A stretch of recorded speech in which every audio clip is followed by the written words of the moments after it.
The best thing I liked about my job at Garfield High School was the fact that myself and those teachers that were really truly committed to working with the kids could actually make a difference.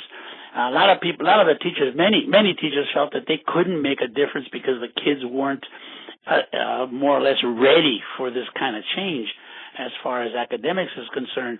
But we did have some very outstanding teachers initially, obviously with Escalante, and we had also teachers in social studies, the Campañas and the Westners, and so many I could mention that really cared for the kids. And when they were given a chance, a go-ahead by me to go ahead and push and demand and work with the kids, when they started doing it, the teachers were very, very involved with this kind of movement. They came to me in 1984 and brought down his lesson plans, and he said, "These are the lesson plans that I had when I was teaching here in 1980, 1979.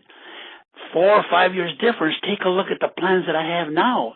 It's amazing. These are pre-college plans. Some of these are actually plans for beginning college classes." And he says, it's amazing how these kids are absorbing much higher levels of instruction than they were many years back. And so that was a big plus. When I listened to him, that was a part of my job as a teacher's job to make sure the kids were getting it at a higher level, which would mean they would be more successful, obviously, in college or anything else they did. So that was a tremendous love of my job, that this could be accomplished. It could be done in the short amount of time we had.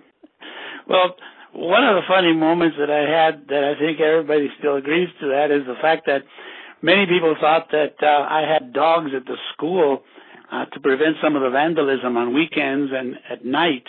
And I would swear to them, I do not have dogs in the school at night patrolling. And they told me, well, if you do, there's going to be a problem, because if those dogs get loose or if those dogs injure someone, then you'll really be in trouble. And I swore I didn't have any dogs in the school. But no one would believe me. And the more I denied it, the more they all got together, even the kids, and some parents came in and said, that's not right.